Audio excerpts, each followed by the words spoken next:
Buenas tardes, jóvenes. Vamos a continuar con el avance en materia. Vamos a pasar a la unidad temática número 3, que hace referencia a el estudio de mercado del proyecto. Entonces vamos a comenzar con esta unidad temática número 3 y empezamos diciendo que para llevar adelante un estudio de mercado de un proyecto es necesario conocer a qué estructura de mercado pertenece el proyecto. Dentro de las estructuras de mercado que existen o las que se toman en cuenta o modelos de mercado que se toman en cuenta está la competencia perfecta, el monopolio, la competencia monopolística, el oligopolio. Generalmente la estructura de mercado más generalizada es la de competencia perfecta. Entonces, pero debemos conocer cuál es la estructura a la cual va a pertenecer nuestro proyecto. Entonces, digamos que dentro de las características de la estructura de mercado de competencia perfecta, existen muchos compradores y vendedores, el producto es idéntico u homogéneo, es decir, es parecido, existe movilidad perfecta de los recursos, no hay barreras de entrada y salida del mercado, los agentes económicos están perfectamente informados sobre las condiciones del mercado.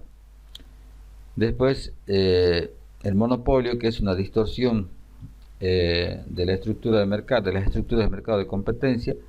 En esta estructura hay un solo vendedor, no hay sustitutos perfectos, hay grandes dificultades para ingresar a esta industria y existen muchos compradores del producto. La competencia monopolística, existen numerosos vendedores de un producto diferenciado. En el largo plazo no hay dificultades para entrar o salir de la industria. El oligopolio, hay pocos vendedores de un producto homogéneo diferenciado y el ingreso o salida de la industria es posible, aunque con dificultades. Vamos a hacer un breve repaso del material de microeconomía que hace referencia a la demanda. Vamos a ver aquí, por ejemplo, cuál es la representación gráfica de una curva de demanda y cuáles son las variables sobre las cuales se fundamenta la demanda. Hemos visto esto anteriormente, que la curva de demanda es una relación inversa entre lo que es la cantidad demandada y el precio del bien, pero la demanda no solamente está en función del precio, sino que también está en función de otras variables como el ingreso, el precio de los bienes sustitutos, el precio de los bienes complementarios, la moda, los gustos y preferencias y además las expectativas. Entonces, cuando se modifica el precio del bien, eso nos refleja que la demanda también cambia. Como es una relación inversa, si el precio sube, la cantidad demandada baja. Si el precio baja, la cantidad demandada sube. Cuando hablamos de una relación entre la demanda y el precio, estamos hablando de cambios en la cantidad demandada. Pero cuando hablamos de la relación entre la demanda y cualquier otro factor ya adicional, como el ingreso, el precio del bienes sustitutos, el precio de bienes complementarios, etcétera, estamos hablando de cambios en la demanda, que son los patrones de demanda los que cambian. Entonces, cuando hablamos de cambio en la demanda, se debe a un cambio en estas otras variables de las cuales influyen en la demanda. Entonces, esa es la diferencia entre un cambio en la cantidad demandada, que solamente está influenciado por el precio, y un cambio en la demanda que está influenciado por estas otras variables de las cuales influyen en la demanda. Cambios en la curva de demanda individual. Ya la curva de demanda individual puede desplazarse hacia arriba o hacia abajo dada la situación bajo los siguientes aspectos. La demanda aumenta, se desplaza hacia arriba cuando el ingreso aumenta, cuando el precio de los bienes sustitutos sube, el precio de los bienes complementarios baja, los gustos y las preferencias de las personas suben. Entonces tenemos un desplazamiento de la curva de demanda hacia arriba. Y la demanda se desplaza hacia abajo o disminuye si el ingreso de las personas disminuye, el precio de los bienes sustitutos también disminuye, el precio de los bienes complementarios sube y los gustos y preferencias de las personas baja. En esas situaciones la curva de demanda se va a desplazar hacia abajo. Después tenemos la demanda de mercado. La demanda de mercado no es más que la suma de las demandas individuales de cada en el mercado. Es decir, aquí tenemos la demanda de Pedro y la demanda de Juan. Estamos suponiendo que solamente existen estos dos consumidores en el mercado. La demanda de mercado va a ser la suma de las demandas individuales a los niveles de precio. Por ejemplo, para la demanda de Pedro dice que al precio de 0 quiere 2 unidades y Juan al precio de 0 quiere 6 unidades. Entonces la demanda de mercado va a ser la suma. Al precio de 0, la suma de la demanda de Pedro más la demanda de Juan. Al precio de 0, es decir, vamos a tener 12 la demanda de Pedro y 6 la demanda de Juan. La demanda de mercado va a ser igual a 18. Al precio de 1 la demanda de Pedro es 10. Al precio de 1 la demanda de Juan es 5. Al precio de 1 la demanda de mercado va a ser la suma. 10 más 5 es 15. Entonces la demanda de mercado viene a ser la suma de las demandas individuales en el mercado. La elasticidad de precio y la demanda. Una información que tiene interés para la empresa se refiere a cómo se verá afectado el ingreso total que la empresa obtiene como consecuencia del cambio en el precio. Es decir, a la empresa le interesa maximizar lo que se llama el ingreso total y cómo hacer máximo ese ingreso total. Y ese ingreso total está dado en el producto del precio por la cantidad, ¿ya? Unidades vendidas multiplicadas por el precio. El sentido del cambio del ingreso total cuando varía el precio depende de la sensibilidad de la cantidad demandada. Esto se expresa mediante el concepto de elasticidad de la demanda.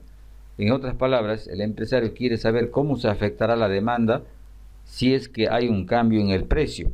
Entonces, para saber esto, debemos analizar el concepto de elasticidad de la demanda. La elasticidad del precio de la demanda mide el grado en que la cantidad demandada responde a las variaciones de precio de mercado. El coeficiente de elasticidad del precio de la demanda mide el cambio porcentual de la cantidad demandada de un artículo por unidad de tiempo como resultado de un cambio porcentual dado en el precio del artículo. Puesto que el precio y la cantidad tienen una relación inversa, el coeficiente de elasticidad del precio de la demanda va a ser un valor negativo. Entonces tenemos aquí la fórmula del cálculo del coeficiente de elasticidad del precio de la demanda. Entonces, ¿qué nos mide el coeficiente de elasticidad del precio de la demanda? Nos mide el cambio porcentual en la cantidad demandada dado un cambio porcentual en el precio. Es decir, si el precio ha variado en un 10%, en cuanto ha variado en términos porcentuales la cantidad demandada. Eso nos muestra el coeficiente de elasticidad del precio de la demanda. Entonces, aquí en el coeficiente de elasticidad del precio de la demanda se pueden tener tres resultados. Ya, tres resultados. Entonces, cuando el coeficiente de elasticidad del precio de la demanda es mayor que 1, se dice que la demanda es elástica. ¿Eso qué quiere decir? Que es sensible a las variaciones en el precio. Cuando el coeficiente de elasticidad del precio de la demanda es menor que 1, se dice que la demanda es inelástica. Eso quiere decir que la demanda es insensible a las variaciones en el precio. Y se dice que cuando el coeficiente de elasticidad del precio de la demanda es igual a 1, se dice que la demanda es unitariamente elástica. Eso quiere decir que las variaciones en la cantidad demandada van a ser proporcionales a las variaciones en el cambio en los precios. Entonces, esta es la gráfica de una demanda de tipo elástica. Aquí podemos ver que el precio disminuye en un 25% y la cantidad aumentada se incrementa en un 122%. Aquí esta es otra forma de representar la curva de una demanda inelástica. Esto quiere decir que el precio disminuye en un 100%, pero simplemente la cantidad demandada se ha incrementado un 25%. Entonces, esto nos muestra los coeficientes de elasticidad precio y la demanda. Después tenemos, por ejemplo, la demanda unitariamente elástica, donde las variaciones en el precio provocan variaciones proporcionales iguales en la cantidad demandada. En este caso se da cuando las variaciones de los precios no producen ningún... entonces, esta es la demanda unitariamente elástica. Después tenemos otros dos casos extremos, que es cuando la demanda es perfectamente inelástica, ¿ya? Cuando la demanda es perfectamente inelástica, vamos a tener que la curva de demanda es una línea vertical, y eso quiere decir que las variaciones en el precio no provocan ninguna reacción en la demanda. Este caso se da cuando las variaciones de los precios no producen ningún tipo de cambio en las cantidades demandadas. El caso de algunos bienes, por ejemplo, el caso de la sal y algunas drogas indispensables para la salud. Es decir, no porque el precio de la sal cambie, la gente va a consumir más sal. O porque el precio de los medicamentos varía y la gente va a consumir más medicamentos. Entonces, eso no está en función, digamos, a lo que es el precio. Y después tenemos el otro caso cuando la elasticidad es infinita, ¿ya? Entonces, la demanda perfectamente elástica.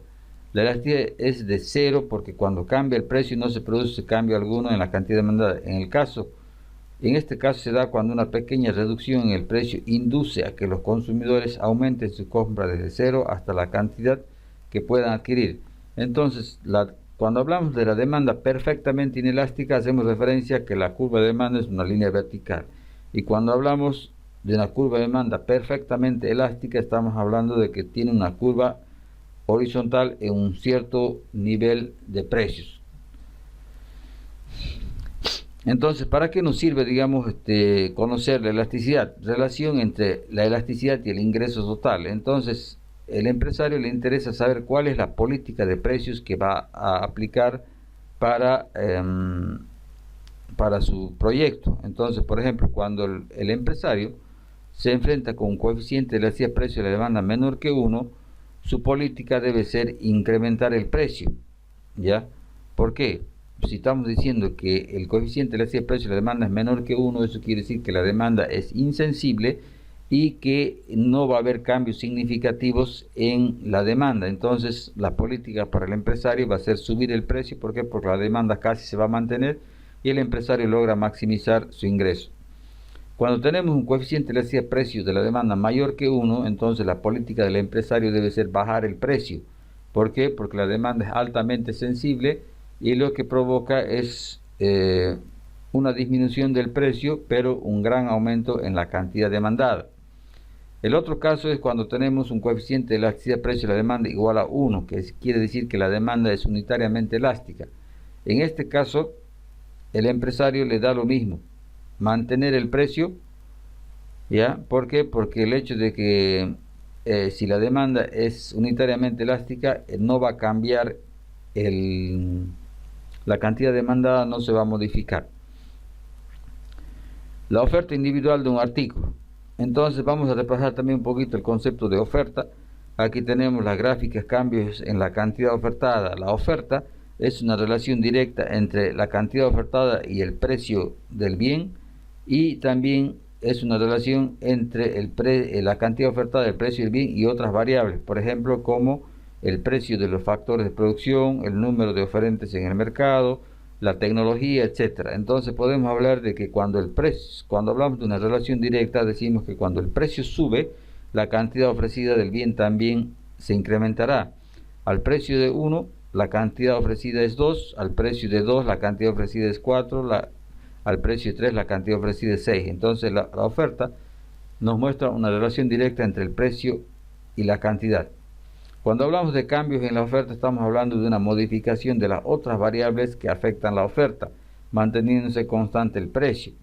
Por ejemplo, en este caso, la curva de oferta puede disminuir o la oferta puede aumentar. Desplazamientos hacia abajo y hacia la derecha significan que la oferta se incrementa, y desplazamientos hacia arriba y hacia la izquierda significa que la oferta disminuye. Aquí tenemos, por ejemplo, algunos casos en los cuales la oferta se aumenta y cuando la oferta disminuye. La oferta aumenta si el precio de los factores de producción disminuye. Eso quiere decir que los salarios, los precios por las materias primas, por el combustible, etcétera, que tiene que pagar son menores. El número de oferentes. La oferta se incrementa si hay más oferentes en el mercado. Se incrementa el número de oferentes en el mercado, obviamente la oferta del producto en el mercado habrá aumentado. Si la tecnología sube, también eso nos permite una mayor productividad por unidad de factor variable empleado. Por lo tanto, si hay más tecnología, la oferta se incrementará. Y la oferta disminuye si el precio de los factores de producción aumenta, si el número de oferentes en el mercado baja, si la tecnología también baja. Entonces, cuando hablamos de una modificación de una de estas variables, estamos hablando de un cambio en la oferta. Y si hablamos de la modificación del precio, estamos hablando de un cambio en la cantidad ofertada. De igual modo que el estudio de la demanda, la oferta de mercado representa la suma horizontal de las ofertas individuales. Aquí tenemos, por ejemplo, el precio, tenemos la oferta de Pedro, la oferta de Juan y la oferta de mercado. Al precio de 0, nadie quiere ofertar nada. Al precio de 1, Pedro quiere ofertar 2 y Juan quiere ofertar 3. Entonces la oferta de mercado va a ser la suma de las ofertas individuales. 2 y 3, 5 al precio de 1. Al precio de 2, Pedro quiere ofertar 4 y Juan quiere ofertar 6. Al precio de 2, la oferta de mercado será igual a 10, la suma de las ofertas individuales. Bueno, ahora entramos al tema de lo que nos interesa en este capítulo, el estudio de mercado. Introducción.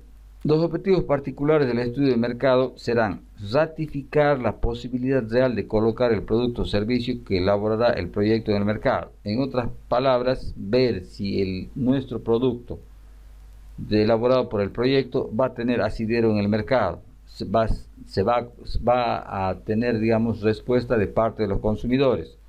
Para esto se deben realizar 5 estudios de los submercados. Se deben estudiar 5 submercados: el mercado consumidor, el mercado proveedor, el mercado competidor, el mercado distribuidor y el mercado externo. Generalmente este mercado externo también tiene que estudiarse en todos estos niveles si vamos a hablar de la venta de productos en el exterior o si vamos a hablar de la compra de insumos en el exterior. Entonces, ¿para qué nos sirve este estudio de mercado? Primeramente, para obtener información, ¿ya? Para obtener información la más precisa posible, que esa información que tenga una calidad y validez que me permita a mí hacer las proyecciones futuras. Antes que eso debo yo visualizarme en qué estructura de mercado se insertará mi producto. Será en la estructura de competencia perfecta, monopolio, oligopolio, competencia monopolística. Entonces debo ver cuál es la estructura de mercado a la cual se va a acomodar mi proyecto. Entonces, como hemos dicho, el objetivo del estudio de mercado es obtener la información acerca del comportamiento de los diferentes agentes que participan en el mercado. Entonces debo obtener información que sea de calidad y que tenga validez. Es decir, debo sacar información histórica, es decir, de lo que ha pasado anteriormente. Debo sacar información actual relacionada a donde se va a insertar mi proyecto, sobre la oferta, demanda, canales de distribución, y esta información histórica y actual es un material básico y me va a permitir la proyección de esos datos a futuro. Entonces, esa es la importancia del estudio de mercado. Estudio de mercado. En el estudio de mercado se hace necesario reconocer los agentes que con su actuación tendrán influencia sobre las decisiones que tomarán al definir su estrategia comercial. Es decir, tenemos el mercado y los agentes que tendrán alguna influencia sobre las decisiones en el mercado son el mercado proveedor, el mercado del proyecto, el mercado competidor, el mercado distribuidor y el mercado consumidor. Veamos entonces el estudio del mercado proveedor.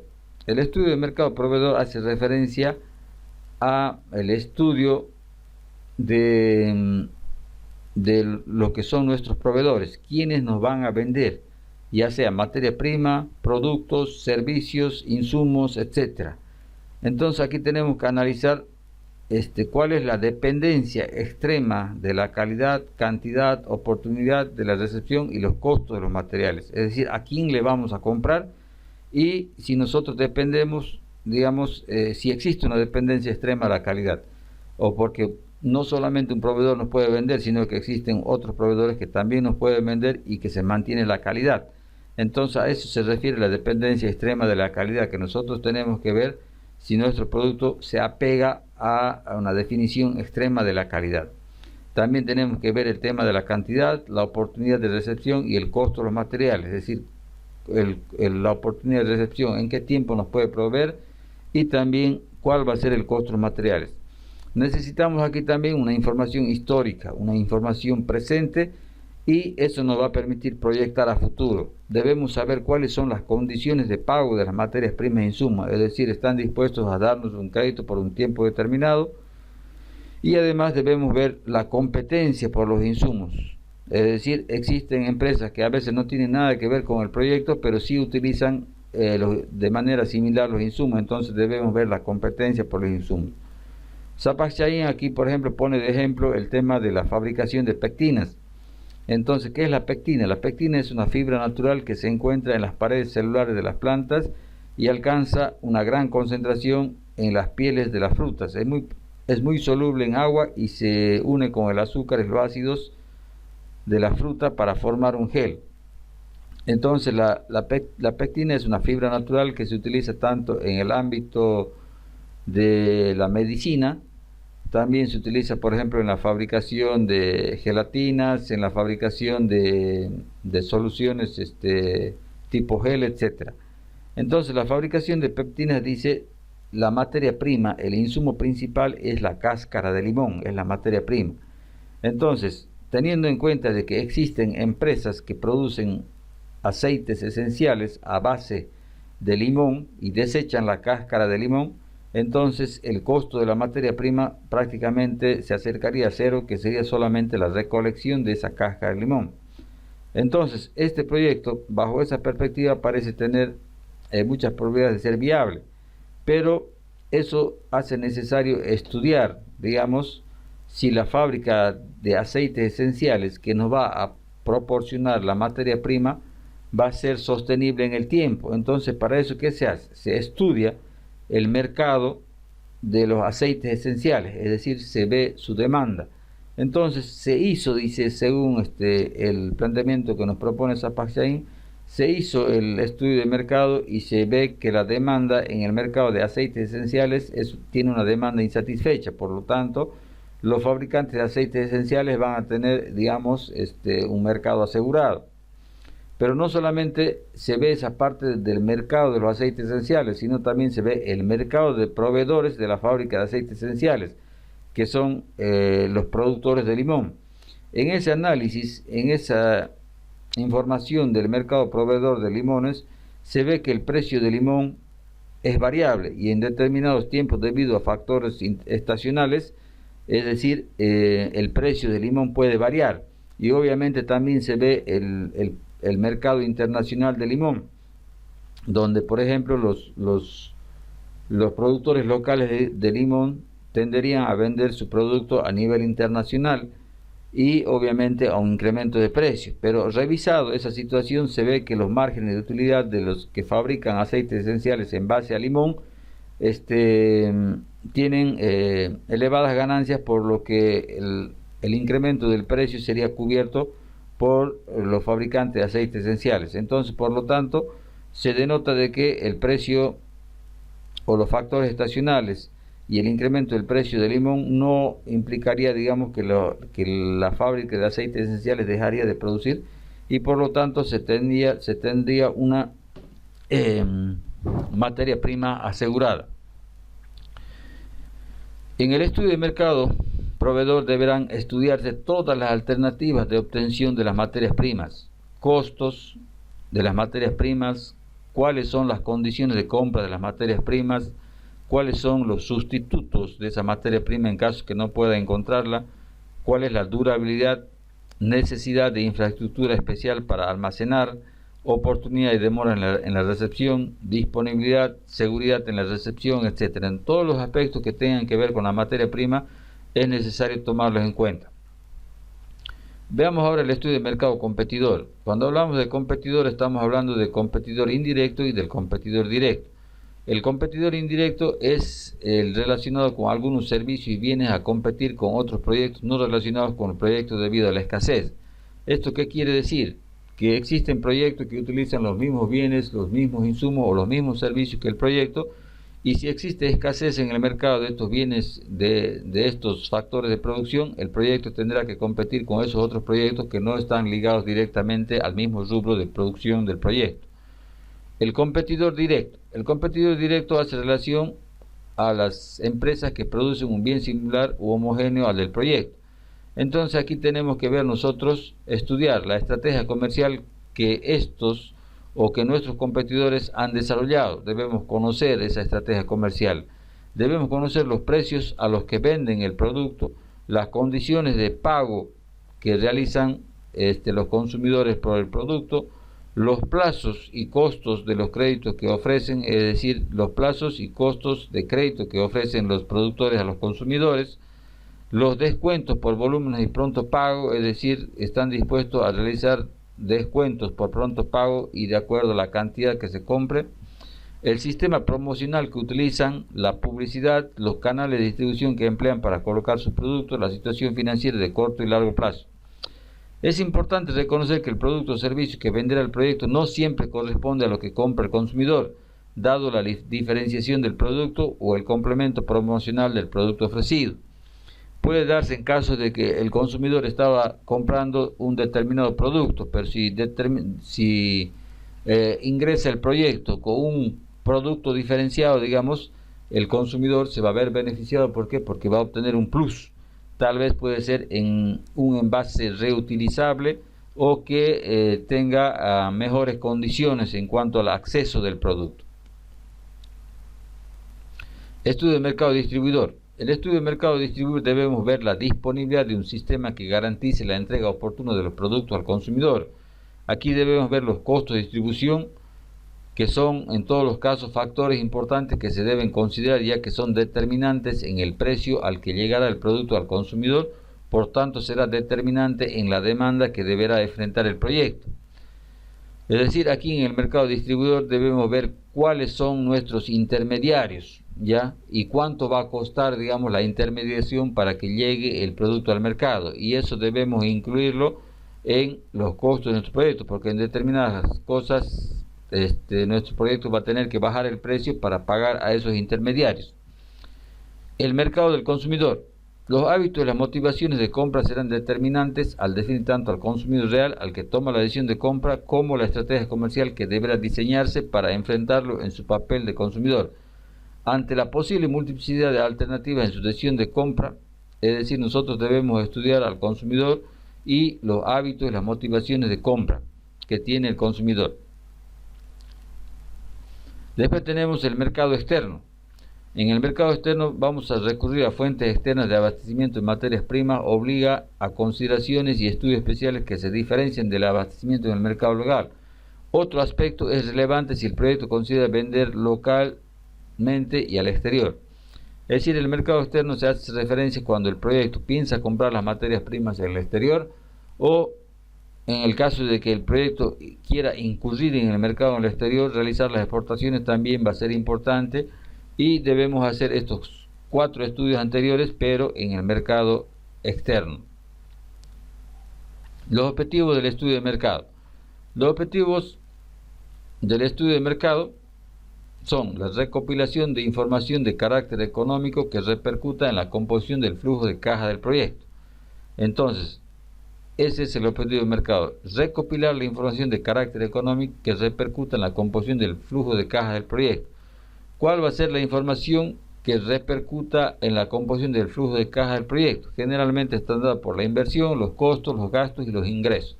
Entonces tenemos que ver en el ámbito de la inversión: inversión en activo fijo, inversión diferida, gastos en la puesta en marcha, inversión en capital de trabajo, inversión en promoción, inversión en centros de venta, números locales. Aquí en inversión en centros de venta vamos a ver números locales de venta del producto, instrumentos que permitirán la venta del producto, letreros, equipamiento, artículos de embellecimiento, vehículos de reparto, etc. En los gastos de operación, la publicidad. En los costos de operación, las materias primas, insumos y condiciones de pago, distribución del producto y condiciones de pago, comisiones sobre ventas, etc. En la parte de los ingresos, tenemos los ingresos de la venta del producto, las condiciones de compra que prefiere el consumidor va a afectar también los ingresos del producto. Aquí también tenemos que ver otros ingresos, es decir, cuando el producto principal del proyecto genera un subproducto que puede ser comercializado o vendido para otros usos. Aquí eso también va a constituir en un ingreso para el proyecto. Etapas del estudio de mercado. Las etapas del estudio de mercado tiene 3 etapas, es decir, se debe realizar un análisis histórico del mercado, un análisis de la situación vigente, un análisis de la situación proyectada. Un análisis histórico del mercado. Aquí debemos reunir información de carácter estadístico que pueda servir, evaluar el resultado de algunas decisiones tomadas por otros agentes del mercado para identificar los efectos positivos o negativos que se lograron. Aquí debemos copiar lo positivo y desechar lo negativo. La participación que han tenido las empresas en el mercado, las características, la evolución de la oferta de productos similares y sustitutos que se elaborará con el proyecto, la composición y la evolución de la demanda que se ha tenido de manera histórica. Un análisis de la situación vigente. Eso debemos analizar la información que tenemos disponible actualmente. Información de la situación actual es importante para realizar la proyección futura.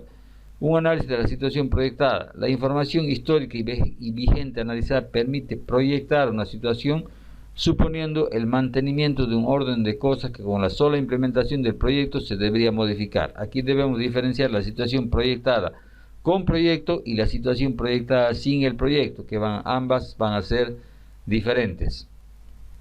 Una de las técnicas que se utiliza para la proyección de la demanda es el método de regresión lineal llamado el de mínimos cuadrados. ¿Ya? Entonces, en base a la demanda histórica y en base a la demanda actual, se nos permite realizar la proyección de la demanda. Este es un modelo de regresión lineal simple, proyección en base al consumo per cápita. Entonces, esta es la fórmula del modelo, y es igual a más bx, donde aquí consiste en encontrar los parámetros de a y de b, y estas son las fórmulas dadas, pero no vamos a entrar en ese tema por ahora porque no tenemos un proceso adecuado de medios para poderlo explicar adecuadamente, y tampoco tenemos el tiempo. Entramos a ver lo que es el consumidor, la parte más importante dentro del estudio de mercado. El consumidor, entre otros, el objetivo de estudiar al consumidor es para definir la estrategia comercial, y esta tendrá repercusión directa en los ingresos y egresos del proyecto y será influida por las características tanto del consumidor como del competidor. Aquí hay que reconocer dentro del consumidor dos tipos de consumidores: el consumidor institucional, que se caracteriza por tomar decisiones generalmente muy relacionadas, basadas en las variables técnicas del producto, en su calidad, precio, oportunidad de entrega y disponibilidad, entre otros factores. Su demanda depende de factores económicos. En este sentido, basta con definir las ventajas que ofrece el proyecto sobre las otras opciones para cuantificar la demanda en función de quienes se verían favorecidos por ella. Y el consumidor individual, que toma decisiones de compra basadas en consideraciones de carácter emocional, como la moda, exclusividad del producto, el prestigio de la marca, etc. El consumidor, segmentación de mercado. El mercado consumidor está compuesto por individuos con diversidad de ingresos, edad, sexo, clase social, educación y residencia en distintos lugares, lo que hace tener necesidades y deseos también distintos. La imposibilidad de conocer los gustos, deseos y necesidades de cada individuo, que potencialmente pueden transformarse en un demandante para el proyecto, hace necesaria la agrupación de estos consumidores de acuerdo a algún grado de criterio lógico. A eso se le llama segmentación. La segmentación es la agrupación de consumidores de acuerdo con algún atributo o comportamiento similar en el acto de compra. Segmentación del mercado institucional. El mercado del consumidor institucional va a estar dado más que todo por el rubro de actividad, la región geográfica, tamaño y volumen medio de consumo. Generalmente es más sencillo, digamos, la segmentación de los consumidores institucionales que los consumidores individuales. Segmentación del mercado individual variable. La segmentación del mercado individual va a estar dado por determinados grupos, por ejemplo, las variables geográficas, las variables demográficas, las variables psicosociológicas y hábitos de consumo.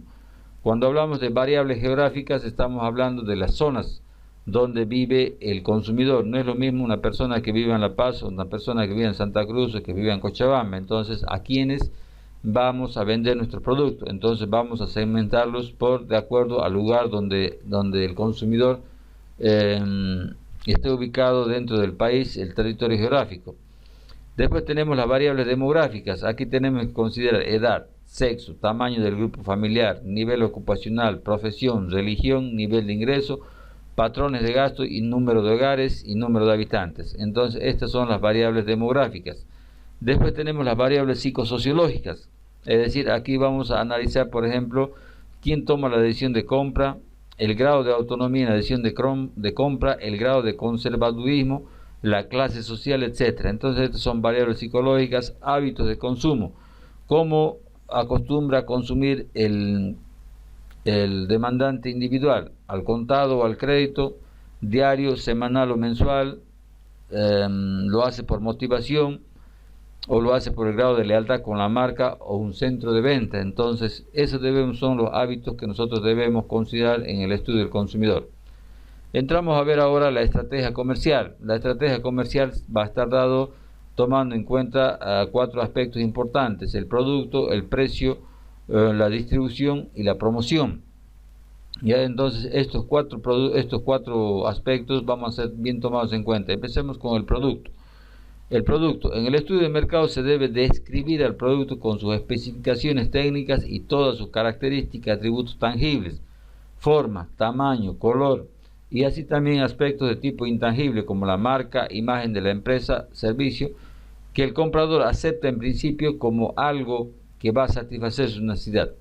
Las características del producto decidirán sobre el precio que se defina, la promoción elegida y los canales de distribución.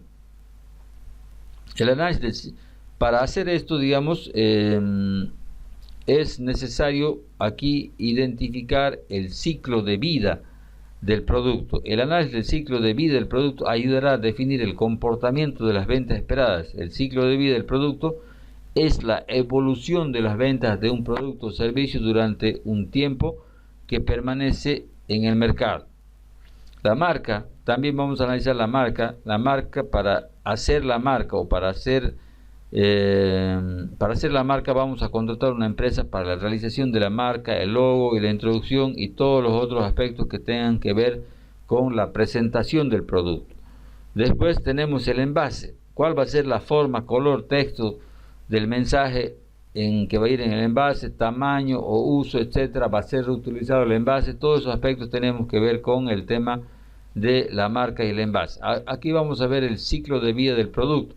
Entonces, se definen 4 ciclos de vida del producto: la introducción, el crecimiento, la madurez y la declinación. Tenemos, por ejemplo, medido el volumen de ventas y tenemos medido el tiempo, y este es el ciclo, esta línea es el ciclo de vida que va a recorrer nuestro producto, o de manera aproximada. Este análisis del ciclo del producto no es sencillo. Por ejemplo, generalmente en la introducción del producto las ventas, es decir, son bajas o suben lentamente. Los costos en promoción y distribución son altos, es decir, que aquí se tiene que enfrentar costos adicionales en promover el producto y además distribuirlos. Las utilidades en esta etapa de introducción del producto son bajas o en algunos casos negativas, hay pérdidas. Los clientes, en este caso los clientes que nos van a comprar son los innovadores, aquellos clientes que les gusta probar cosas nuevas. Y la distribución va a ser selectiva, solamente aquellas tiendas donde quieren innovar el producto. Después tenemos la etapa de crecimiento. En esta etapa las ventas y las utilidades suben, ya los costos de promoción y distribución bajan, la promoción se orienta en la diferenciación del producto, los precios bajan por la competencia, debido a la competencia los precios deben ser menores, los clientes siguen siendo innovadores y se hace una distribución de tipo intensiva, es decir, se distribuye a más centros que despachan nuestro producto. Ya en la madurez, cuando el producto o las ventas llegan a su punto máximo, las ventas y las utilidades crecen a un ritmo decreciente. Las líneas de productos se alargan para atraer otros segmentos. Esto quiere decir que le ofrecemos otros tipos de servicios. Si vendíamos computadoras, ahora vamos a vender servicio o le vamos a proveer servicio de asistencia técnica. Existe una guerra de precios con la competencia, se intensifica más la distribución. Declinación: las ventas decrecen, las utilidades decrecen o son nulas, los precios son bajos, la promoción se reduce al mínimo, la distribución vuelve a ser selectiva. Ese es cuando ya nos vamos a retirar del mercado, cuando el producto ha cumplido su ciclo de vida y se va a retirar del mercado. El precio es quizás el elemento más importante de la estrategia comercial en la determinación de la rentabilidad del proyecto, ya que este será en último término el que defina el nivel de los ingresos.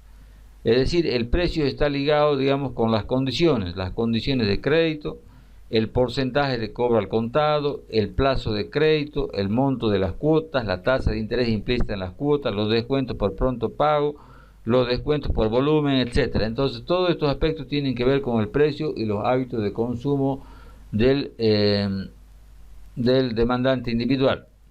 La definición de precio de venta debe conciliar diversas variables que influyen en el comportamiento del mercado: la demanda asociada con distintos niveles de precio, los precios de la competencia para productos iguales y sustitutos y los costos.